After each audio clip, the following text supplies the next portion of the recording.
Mesdames, Messieurs, bonjour et bienvenue sur notre chaîne YouTube. L'information vous place au sommet du monde. Alors, si vous êtes nouveau, abonnez-vous et cliquez aussi sur la cloche de notification pour ne plus rien manquer. On commence.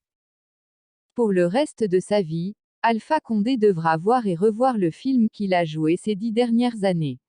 L'une des nombreuses erreurs que le désormais ancien président a commises, c'est d'obtenir le pouvoir par les urnes et vouloir le conserver par la force. Il a ignoré que c'est la démocratie, avec ses corollaires de liberté d'opinion, de déplacement et de manifestation, qui protège aussi un élu. L'investiture du nouveau président de la République ce 1er octobre 2021 tourne définitivement la page du règne tumultueux d'Alpha Condé.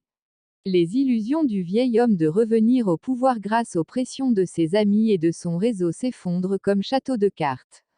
Si son reversement a suscité quelques réactions, cependant personne n'est allé jusqu'à demander son retour au pouvoir. C'est dire que la fameuse communauté internationale, qui avait fait les pieds et les mains pour le porter au pouvoir, ne se faisait aucune illusion. Elle savait dès le départ que c'est peine perdue. Les gens se sont plutôt focalisés sur sa libération. L'armée guinéenne, qu'il clamait et proclamait fièrement avoir réformée, aura été effectivement républicaine jusqu'au bout. C'est-à-dire pendant les 10 ans de règne légal du président élu en 2010. Dès lors que ce dernier a renié l'origine de sa consécration, du moment qu'il a rompu le contrat social avec le peuple, l'armée, qui est le rempart de la société, n'avait plus aucune obligation d'être républicaine vis-à-vis de lui. C'est le coup d'État constitutionnel du 22 mars 2020 qui a entraîné celui du 5 septembre 2021. Les vrais amis d'Alpha Condé, tels que Khalifa Sall et Sékou Savané de la Guinée, Mamadou Issoufou du Niger, Boukounta Diallo et Abdoulaye Bathily du Sénégal et bien d'autres ont tenté de dissuader l'homme pour lui éviter la situation qu'il traverse actuellement. Sans succès. Parce que, comme nous l'avons souvent écrit, les pires ennemis de l'ancien président n'étaient ni Cellou Dalein Diallo, ni Sidya Touré et encore moins Lansana Kouyaté. Ses pires ennemis étaient avec lui au palais, l'encourageant à ôter sa protection qui est la démocratie et ses contraintes. Alpha Condé s'était battu avec les militants et responsables du RPG originel. Il a voulu régner avec ceux-là même qu'il a combattus, aux grandes dames de ses militants, lesquels se sont fait entendre à plusieurs reprises.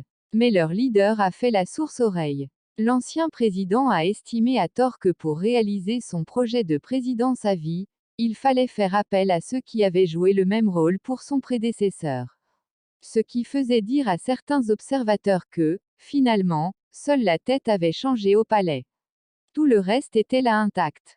Avec le recul, on peut dire que si Alpha Condé n'avait pas marginalisé les cadres et militants de son parti, ces derniers auraient mis tout en œuvre pour éviter la catastrophe. Comme l'ont essayé de faire le doyen Sékou Savané et le jeune Ismaël Condé.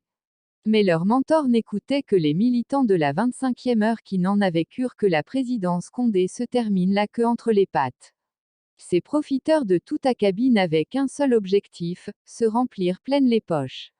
Le reste ne les intéressait pas. C'est ainsi qu'on a entendu un Premier ministre marteler qu'il préfère l'ordre à la loi. Au pire moment de la crise consécutive à la nouvelle constitution, un ministre de la Sécurité avait loué le professionnalisme des forces de l'ordre après une journée de manifestation particulièrement meurtrière. Et que dire d'un futur président de l'Assemblée nationale qui avait dit qu'il fallait aller à Bambeto armé?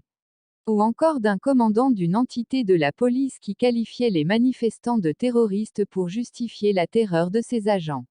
Sans compter les agissements de certains transfuges de l'opposition, appelés pompeusement communicants du parti au pouvoir ou ministres de la Défense sur Facebook et qui ont foulé aux pieds toutes les valeurs morales et ancestrales de ce pays.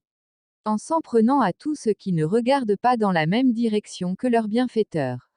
Dans cette logique, personne n'était épargné.